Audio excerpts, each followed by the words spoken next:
Welcome to the Workplace Minute, powered by H3HR Advisors and sponsored by WorkHumane. Thanks for joining me for a quick update on what's important in the world of work. My name is Steve Boese. Today in the Workplace Minute, we're talking about job search burnout. And I want to start by saying something to anyone listening who's looking for work right now, especially if your search has stretched from weeks into months or from months into something even longer. If you're exhausted, discouraged, frustrated, anxious, or starting to wonder if something is wrong with you, know that you're not alone.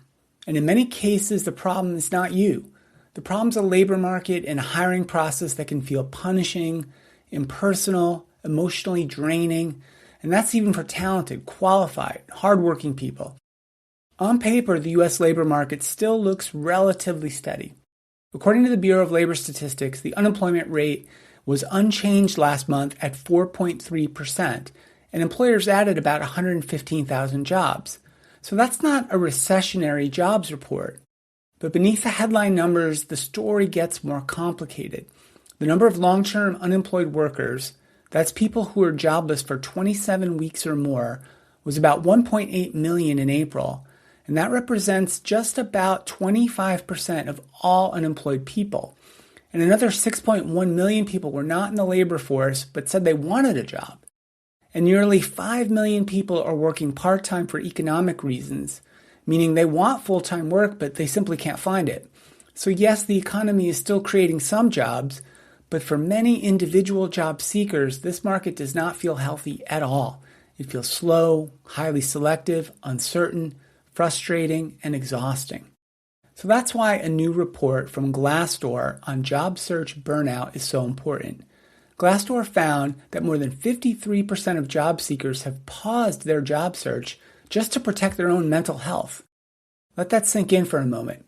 More than half of the workers in the poll said they had to step away from the job search process. Not because they stopped caring, not because they lacked ambition, not because they no longer needed to find a new job, but because the process itself was becoming harmful. Glassdoor also reported that mentions of burnout in its company reviews rose 65% year over year in the first quarter of 2026. And that tells us something bigger is happening. Burnout is not only showing up among employees inside organizations, it's also showing up among people trying to get into organizations. And honestly, if we think about it, it makes sense. The modern job search can demand an enormous amount from people while usually giving very little back. Job seekers are told to customize every resume, write tailored cover letters, optimize your LinkedIn profile, constantly be networking, prepare for multiple rounds of interviews, complete online assessments, record video responses, and keep showing up again and again with enthusiasm. Then too often they're met with silence, no response, no feedback, no clarity, sometimes no rejection notice at all, just the slow, grinding uncertainty of waiting. And this kind of a process takes its toll on people. It's not just administrative work, it's heavy emotional labor. Because every application carries at least some bit of hope. Every interview asks a person to perform with confidence, even while they're scared about paying their bills, covering their health care, explaining a resume gap, and just supporting themselves and their families. And every rejection can feel personal, even if it's not. And after enough of that, people don't just get tired.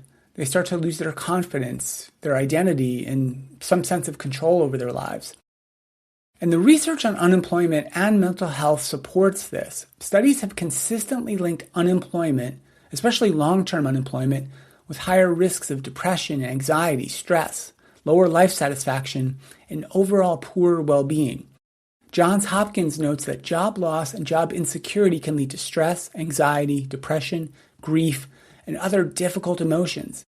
And a systematic review on mental health and unemployment found unemployment is associated with substantially greater depression and anxiety.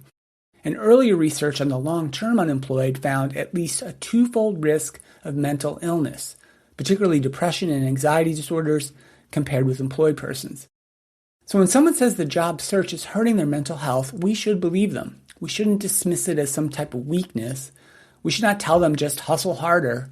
We should not pretend that a better morning routine or one more networking message will somehow magically solve their problems. Sure, resilience matters, but resilience is not the same thing as pretending the experience is not difficult. Glassdoor recommends what it calls a paced job search, and I think that can be a useful idea. Instead of treating the job search like an endless daily marathon, job seekers can set weekly application goals and networking goals, try to apply maybe more selectively, schedule focused search sessions, build in some breaks, and really be mindful of signs of burnout and emotional exhaustion. That's not quitting, but that's just sustainability. Because the search could be long, and you'll need a system that preserves your energy, your confidence, and your ability to show up well when the right opportunity appears. So for job seekers, there are some recommendations. First, build that routine that has some boundaries with weekly goals, not impossible quotas. And block time for applications, but also block time to step away from the search. You're not a machine, you're a person. Rest doesn't equal laziness. Rest is part of being sustainable and staying ready. And second, if you can, try not to search all alone. Find people who can help you go over your resume, practice your interviewing, maybe make an introduction, review some roles with you, and remind you of your value when the process starts to make you question it. So this could be former colleagues, friends, maybe people in your alumni network, career coaches, or even small peer groups of other job seekers. Isolation makes for a long job search even harder, and community can help you and maybe give you a little perspective. Finally, I want to say a word for HR leaders, recruiters, hiring managers, the people who hold the keys to the jobs. This is where organizations have a real opportunity to show more care and more grace. Because the candidate experience isn't just a sideline issue, it is a human experience. Behind every application is a person. Behind every interview is a person. Behind every resume gap is a story you don't know yet. Companies can and should do better by writing clear job descriptions, not posting roles that are not really open, that are used just to collect contact information. They can communicate the job process, the application timelines.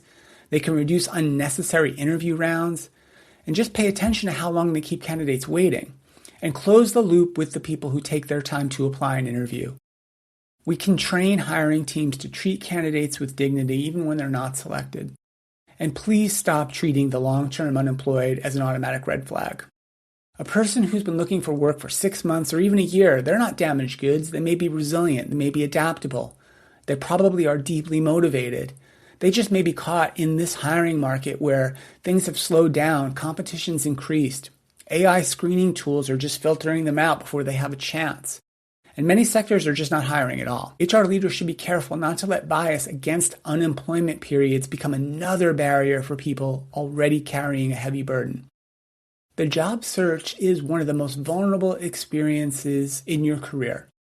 It touches income, identity, family, health, confidence, and your own dignity. And right now, a lot of people are hurting. So today's message is simple.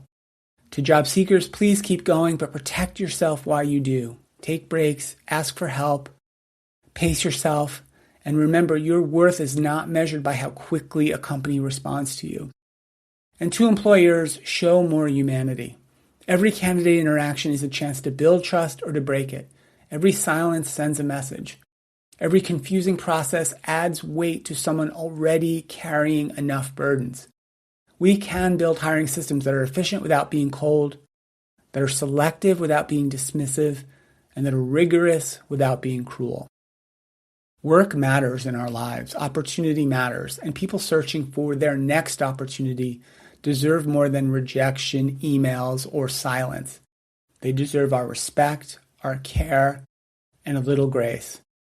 Because the next person searching for a job, maybe searching for a long time, could be any of us.